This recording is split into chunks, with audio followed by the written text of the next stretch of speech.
Leaders, are you making any of the 6 most common mistakes in your team events? Over the past 6 months, I've spoken with hundreds of leaders to understand the good, bad, and ugly of their team events. More than 50% of leaders spend over 13 hours planning their events, yet in many cases, they might be just wasting some precious time as the same mistakes keep popping up.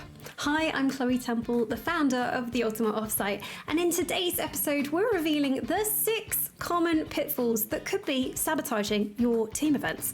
From lack of purpose to mandatory fun, we'll explore where leaders often go wrong and how you can avoid these costly mistakes.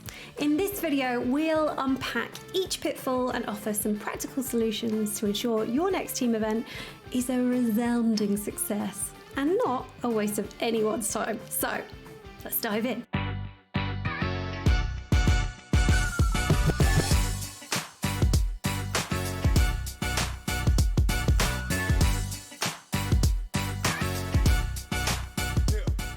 What are some of the sorts of activities or things that you've done in past offsites that you've attended? Purpose, vision, mission. Yeah, brilliant. What else? As you are sharing that, I'll share some of the kind of common things that I see. Generally, we will start with something, as Ali is saying there, some sort of work component. That could be a purpose, vision, mission session. It could be that we're hearing from someone within another team. It could be that we're sharing what the priorities are. And then the other component of most offsites is something fun. And I'm seeing it here. Team activity, fun, no reflection. Yeah. So often we'll try and balance the two of these. And these are just some of the examples of what fun activities might have been. What are some of here? Axe throwing. I don't actually think there's a picture here of axe throwing, but painting, yoga, treasure hunts, challenges, raft building. Yeah, pop in the chat. What are some of the fun activities that you've gone and done? What are people doing? Highland games, cooking, yeah, axe throwing, sports days. Yeah, all of those. Brilliant. The Apprentice. Yeah, brilliant. I've never got to do fun activities at a team day. Oh, wow. That is so unusual. Well, there we go. They either look like this or they look like this. So keep that in mind as we go through these pitfalls. Keep your mind on what are some of the ones that you've attended and experienced in the past as we go through the pitfalls. So pitfall number 1 is an absence of purpose. Now, I had to start here.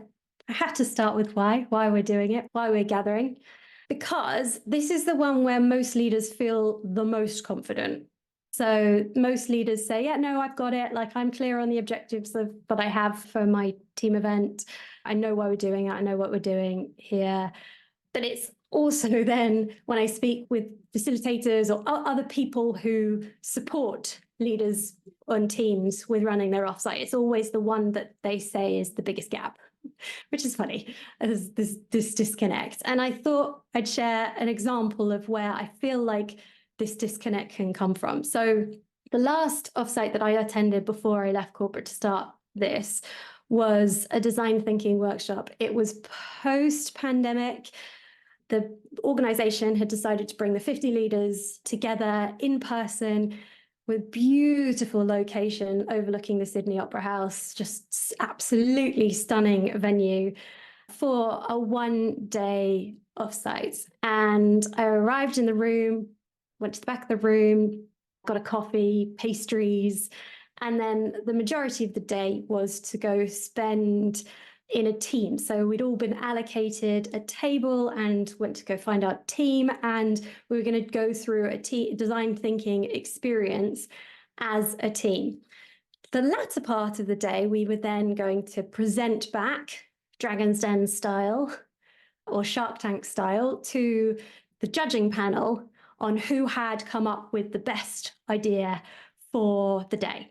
And I cannot tell you how good this was. It was so fun. It was so enjoyable.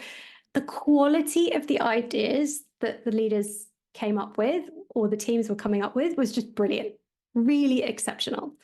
And I went to the general manager at the end of the day and I said, wow, that was so good. There was such brilliant ideas there. What are we going to do with them? How are we going to take this forward? Can I have a role in helping bring some of this to life? Because I was just so awed by the ideas that had come up.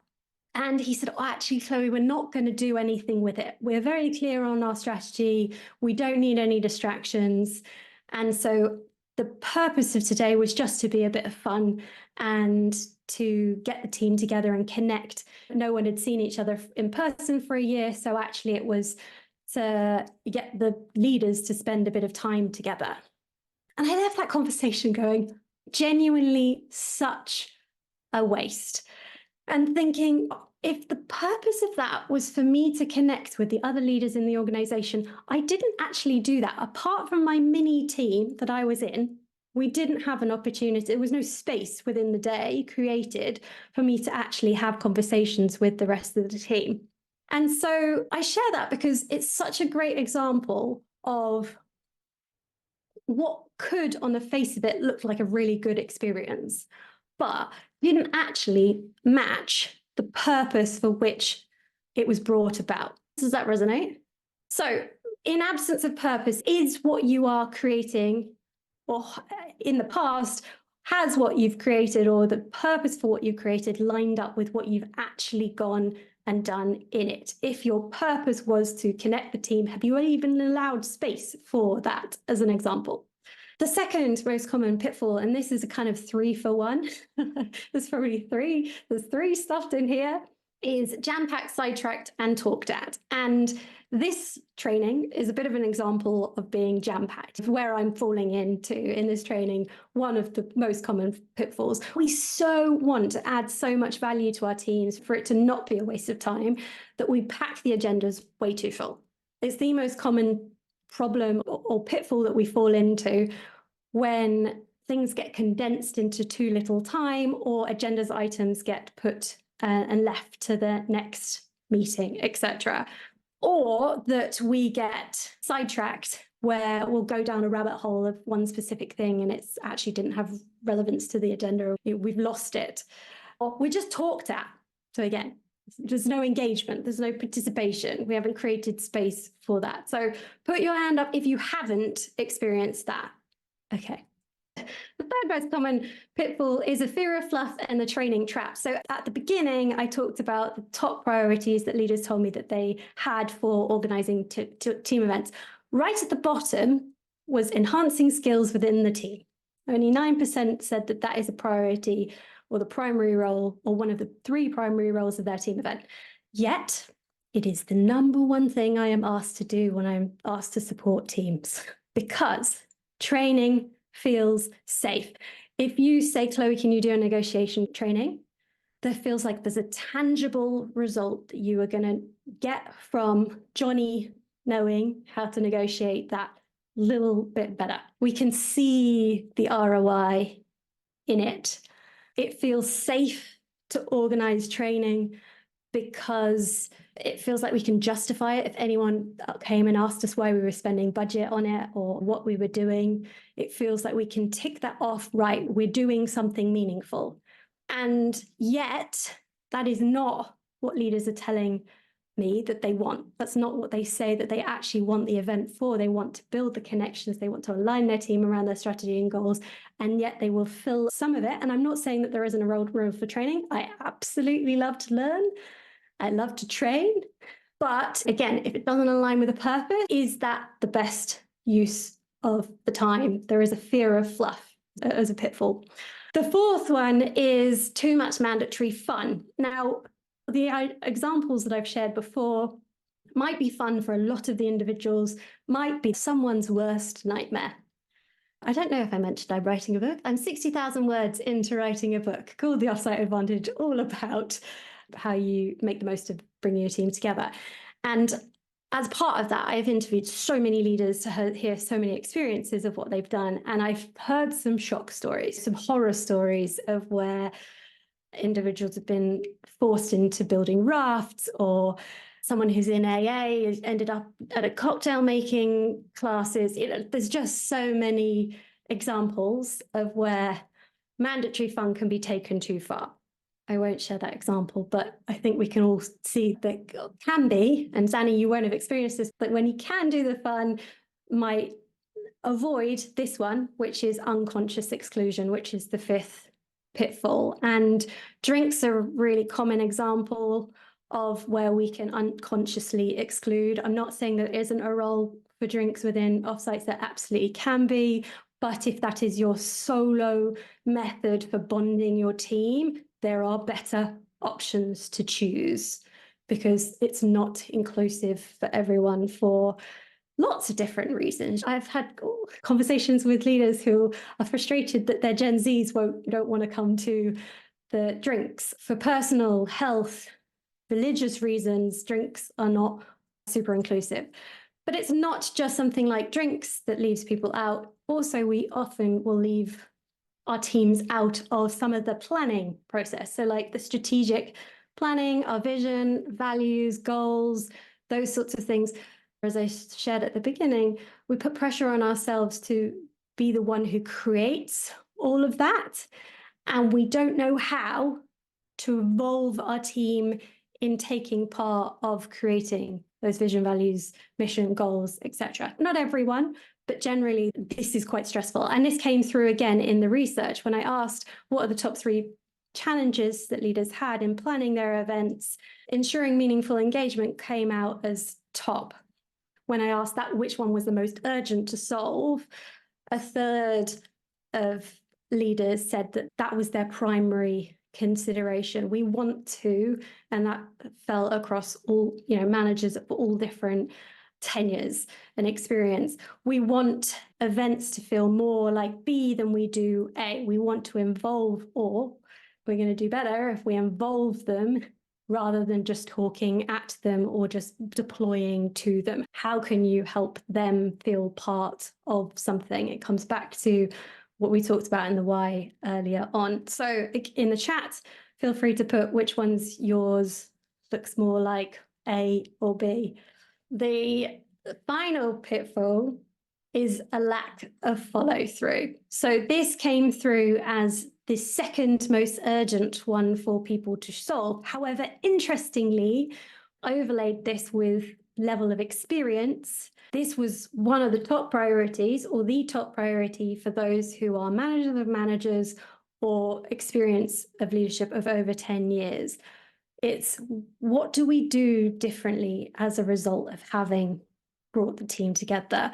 Because the fortune lies in the follow-up. That design thinking workshop that I went on to, I asked the GM, how much did you spend on the facilitator? And he said it was £20,000 on the facilitator. And I was like, well, 1, that's a huge amount of money. 2, that's a huge amount of money to not do anything with it. I had no doubt whatsoever that £20,000 could have washed its face if we'd applied any one of those ideas that had came through. We followed through on what we said we were going to do. Equally, if I'd had more opportunity to reconnect with other leaders within the team, again, more value for the investment that they'd made. What did we do differently as a result of having come together? Most people put all of the time, the 13 hours plus in the planning phase, but actually then failed to follow through. So these are the 6. I'm going to invite you in the chat to reflect which of the 6 have you seen or experienced at your events? How was that? Did you notice yourself having ever fallen into one of those pitfalls?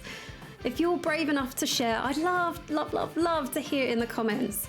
We can learn a lot from what's not working, from the bad bosses we've had, from the examples of what good does not look like, from what's not working. But sometimes we can't fully see where we ourselves might be falling short. You can't read the ingredients from inside of the jar. So to help, I've created a free 2-minute assessment of your offsites. If you want to know if you are ready for your next team event, where your strengths and weaknesses might be in your event planning, then head to theultimateoffsite.com pitfalls.com/assessment. You'll also find the link in the description. Once you're done, we'll send you a free personalized report to help you make the most of the moments you bring your team together. And that's it. Please, please, please, if you found this at all helpful, please like, subscribe, and share it with others who can benefit. So, see you next time for more tips on helping you create the offsite advantage at your next team event.